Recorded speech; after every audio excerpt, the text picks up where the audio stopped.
are now going to seam the right side of this crop top. So it appears that my yarn mark was supposed to be at 16, not 15, which explains why things worked out rather well with the directions that we were working.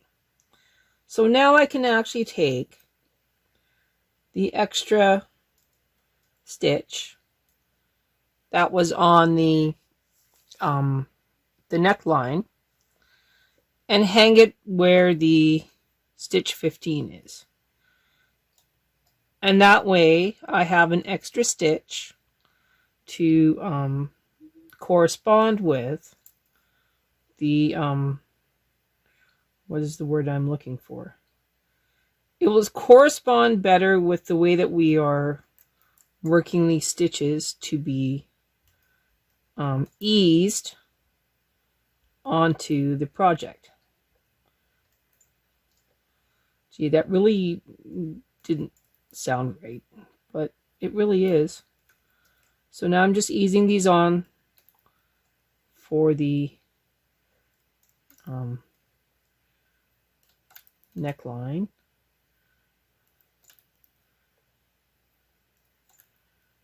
Easy peasy lemon squeezy.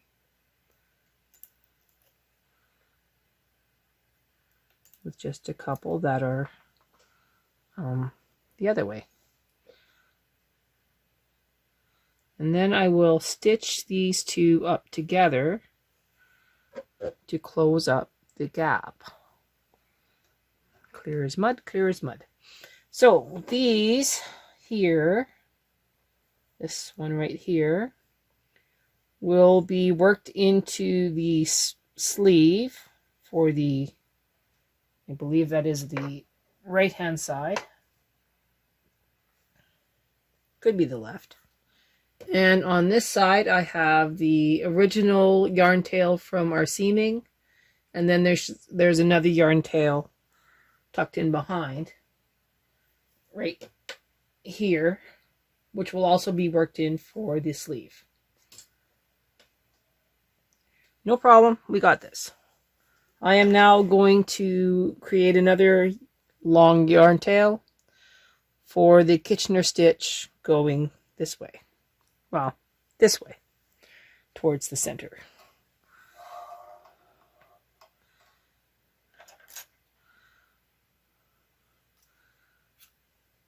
I'm going to make an assumption on the length I need. And I'm just going to work it the exact same way I did the other one.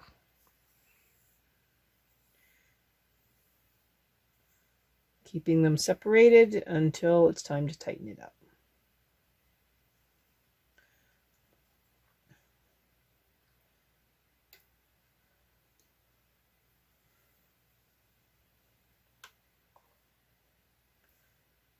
First, second first.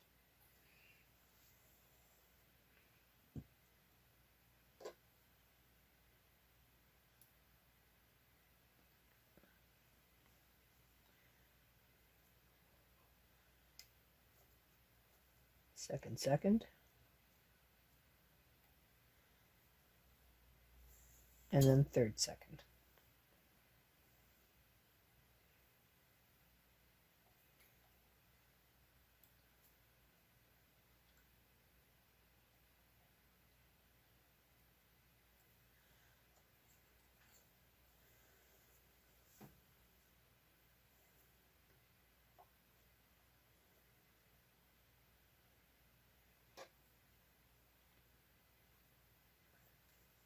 And then third and third.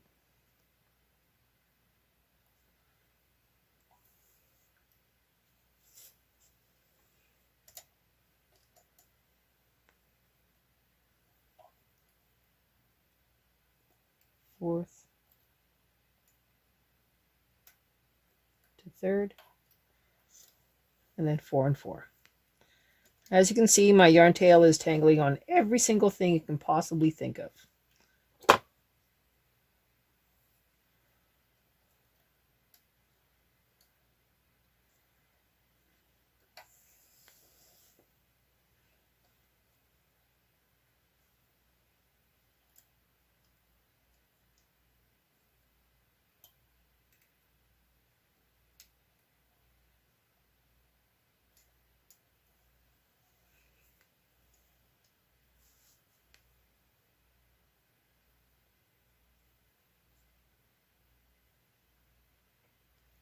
And we have a whole bunch of tangles. 1 second.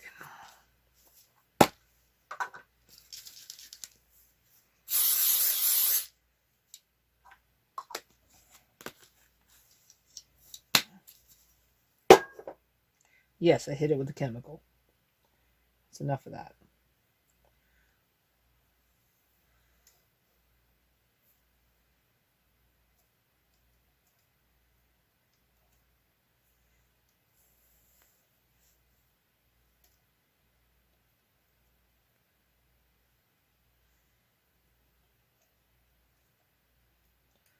Okay, I got to be careful with this one that's on the yarn there. Okay, into the next one, back to the first one.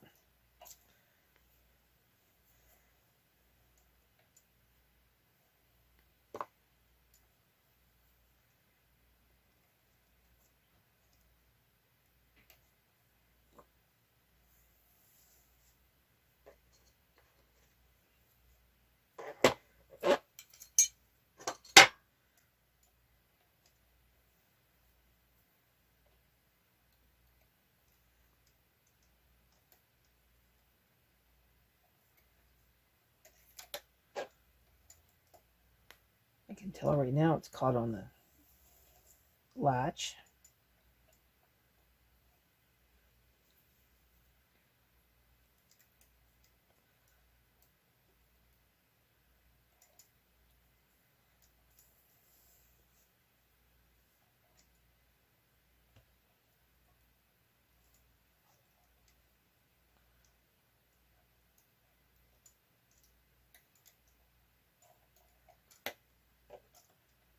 Well, y'all get the idea as to what I'm going to do. So I'm going to pause this and get this done. All right. Again, hitting my head on the camera. Sorry.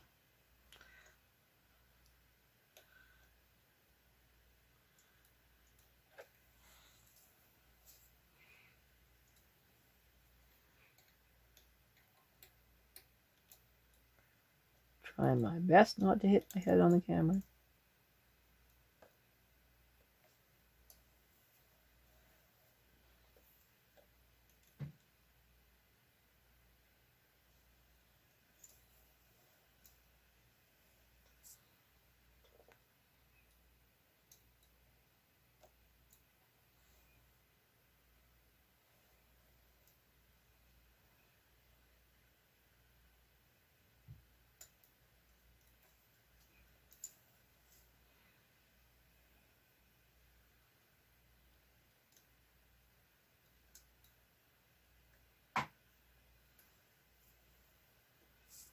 Okay.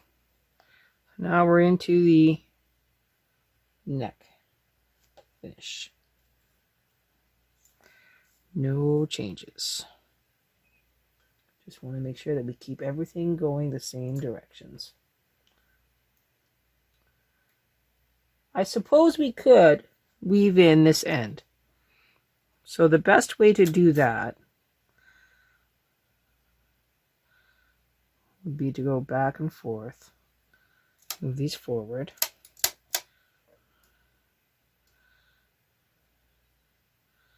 And then move that one back and forth. Okay. Now I need to clip it. Okay. So we were there. Now we are here.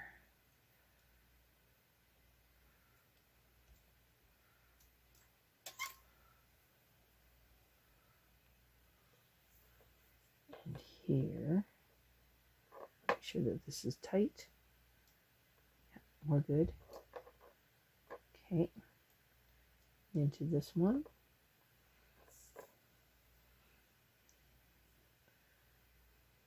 Through this one.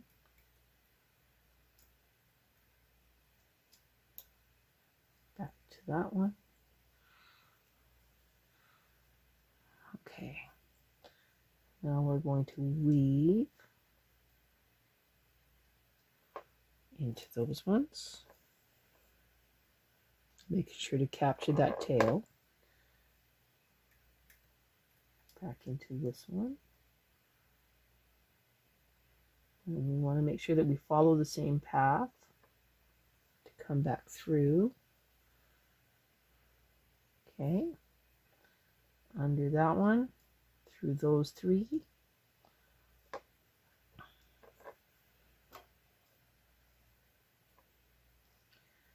Through this one. Back through those two.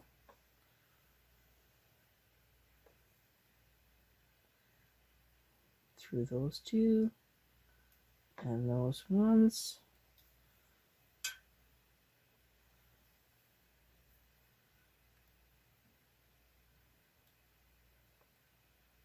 Keeping the same path.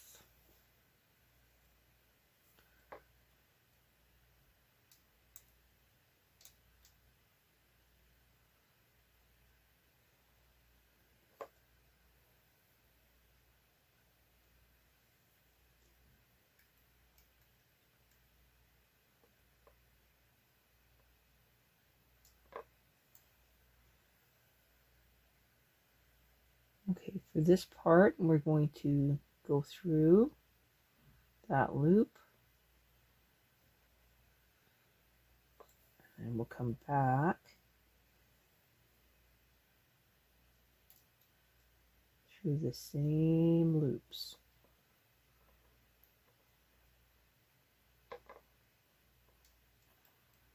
Sometimes you just got to use your nails. Okay, that should keep that pretty clean.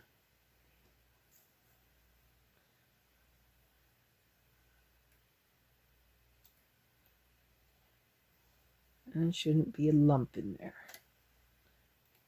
See that one?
All right, the end is near.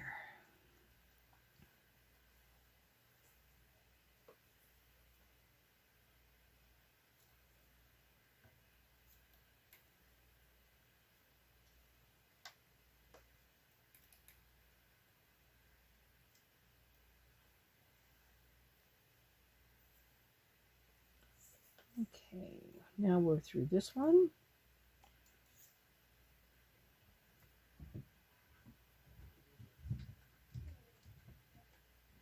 Through there. And back through this one. And back into that one. Okay, so now we have three stitches that we will work in, as well as the end stitch here, which is where we ended. I'm now going to remove this from the machine and we'll take a look at it. Okay, so I have to figure out how I want to connect these stitches together to make it as seamless as possible. I think if I take my longest yarn tail and I do a ladder pattern going through each of these stitches, then I can latch them up using my latch tool to make it very, very cool and interesting seam. So we're going to try that now.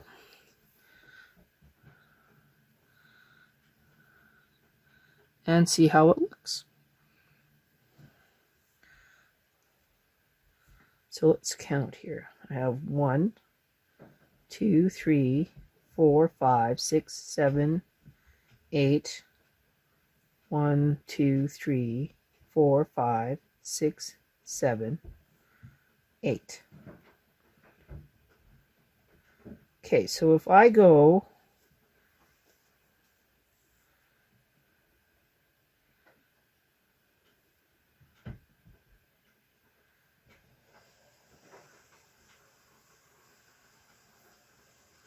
trying to make sure that it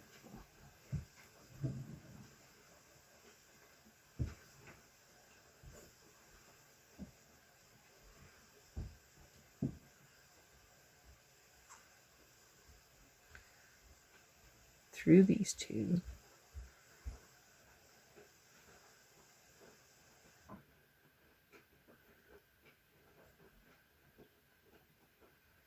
And then through these two.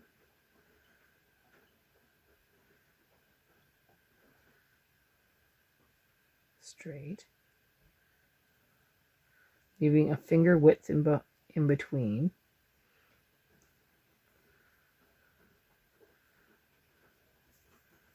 I want to make sure that that's at the end. And then through these two, going in this direction.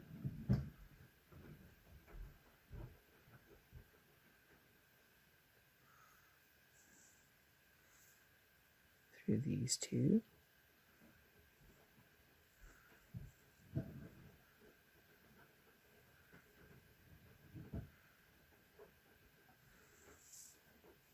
Again, just leaving a finger width in between.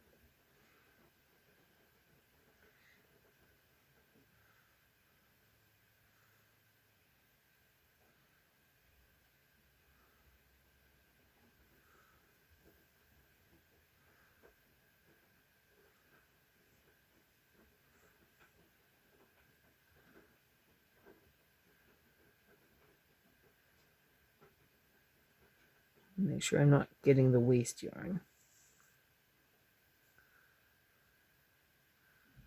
Through these two.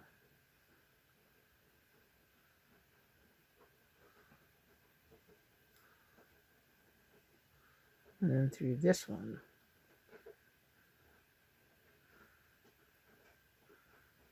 Okay. Just going to leave that right there. Tighten these up. Honest, I'm trying hard not to hit the camera with my head.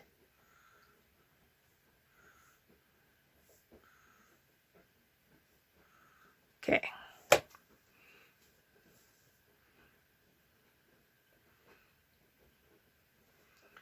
Stretching them out.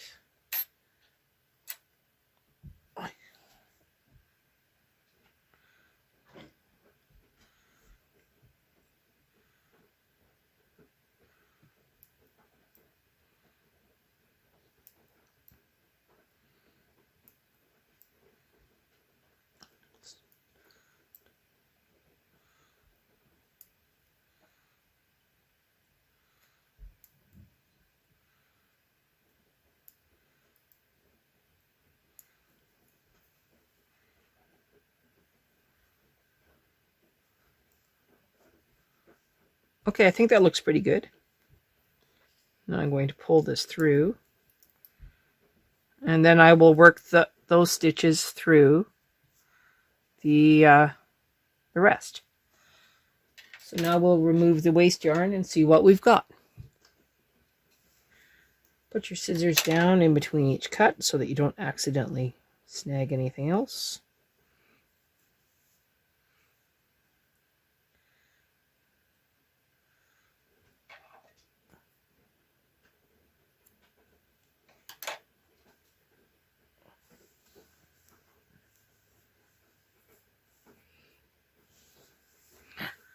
Okay, give that a little pull.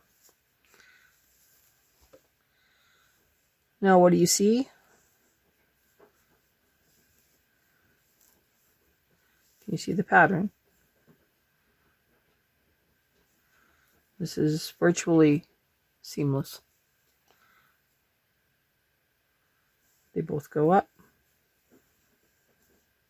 and you cannot see where I have seamed the sweater together. So if you have sensory issues with seams, it's really easy to hide them with a Kitchener stitch. Now we're going to do the sleeves.